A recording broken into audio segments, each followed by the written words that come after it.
What's going on, guys? Today we are back, and today we are talking about this. What's inside my Freedom Recovery Gear recovery bag.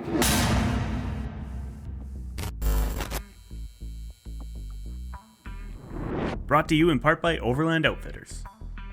Now, before we get too carried away, I gotta let you know, this recovery bag was given to me by Freedom Recovery. Now, they're not paying me to say anything about this gear, but I wouldn't be showing you it if I didn't like it. So with that said, let's take a closer look. So I'll kind of go through each piece one by one that actually came with my Freedom Recovery bag, and I'll try to explain to you the best I can where and why you might need some of this gear. And starting with the bag itself. The bag itself seems really rugged and is incredibly versatile. And it's super easy to get into. You just open the top like this, open the zippers, flip it over, and boom, you've got access to all your gear. And inside, you'll find 4 different pockets, so you've got options on where you want to store your gear. And not only that, there is yet another compartment right here in the top piece. There's a zipper up here, and it's got a mesh cover. I also really like its size, so it should be pretty easy to store pretty well anywhere. And next up, let's talk about this beautiful rope here. This is the Freedom Recovery Gear KERR 30-foot 7/8 Kinetic Recovery Rope. And honestly, this is what I am most excited about in this whole gear bag. Mostly because this is a huge upgrade compared to what I used to use. There isn't necessarily anything wrong with using hard straps. I've used this one for the past, I'd say 5 years probably. And as you can see, it's starting to get old and frayed, and it's about time for replacement anyways. Another bonus to these is they're cheap. I maybe paid 50 or 60 bucks for this back in the day. But let me tell you why Kinetic ropes are just so much better. First off, this is rated for 26,000 pounds versus the 22,000 that my old strap was rated for. And not only is the Kinetic rope stronger, but actually using Kinetic ropes on recoveries is so much nicer. Unlike the hard straps, these actually stretch. Meaning when you're actually hooked up to somebody and you're trying to pull them out of like a deep mud hole or snow, as soon as you hit it, these have a bit of a slingshot effect, giving the person that is stuck a better tug and a better chance of getting out, and you don't get the whiplash of the hard strap getting max tension immediately. Next up on the list is the Soft Shackles. So if you haven't seen a soft shackle in use before, these are extremely convenient and way easier to set up and use than your traditional D-ring shackle.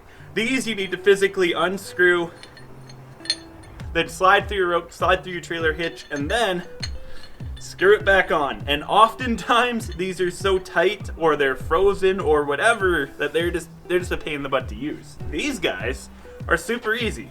You just loosen it up at the top here, slide the knot through, wrap it around your rope, your tree saver, or whatever, put it back through the hole there, tighten it back up, and it's ready for use. So yeah, these are super easy, convenient to use, and another huge bonus is that when you have a winch line break or a rope break, it doesn't send one of these clevises flying, smashing up trucks, or even worse, possibly hitting somebody. And next up is a tree saver.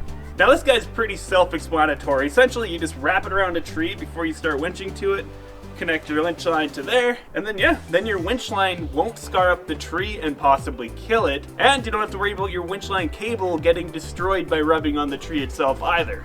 These are extremely important, but I've gotten away with using this guy as a tree saver in the past. It just requires a few extra wraps around the tree. And another couple pieces of gear I'm adding from Freedom Recovery Gear to my pickup is their synthetic winch line. Now, I'm not ready to put the winch back on my truck yet, but I am very excited to put this on and put this to use. It'll be a huge upgrade versus the steel cable that I'm currently used to and have been running for years on this thing. And with this, I've also got a winch line extension, just in case I need that extra little bit. And the last thing I'm going to talk about is the Freedom Recovery Gear air down tool. Now, I've talked about these on the channel before in the past. They're pretty straightforward.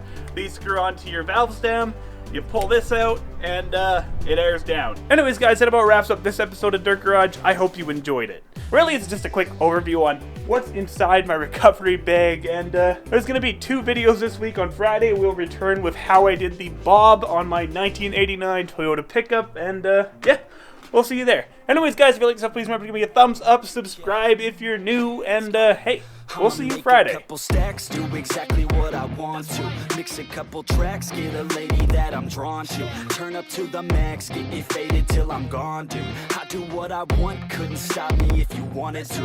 I just work hard, yeah, harder than the rest. Some people say I'm lucky, others say I'm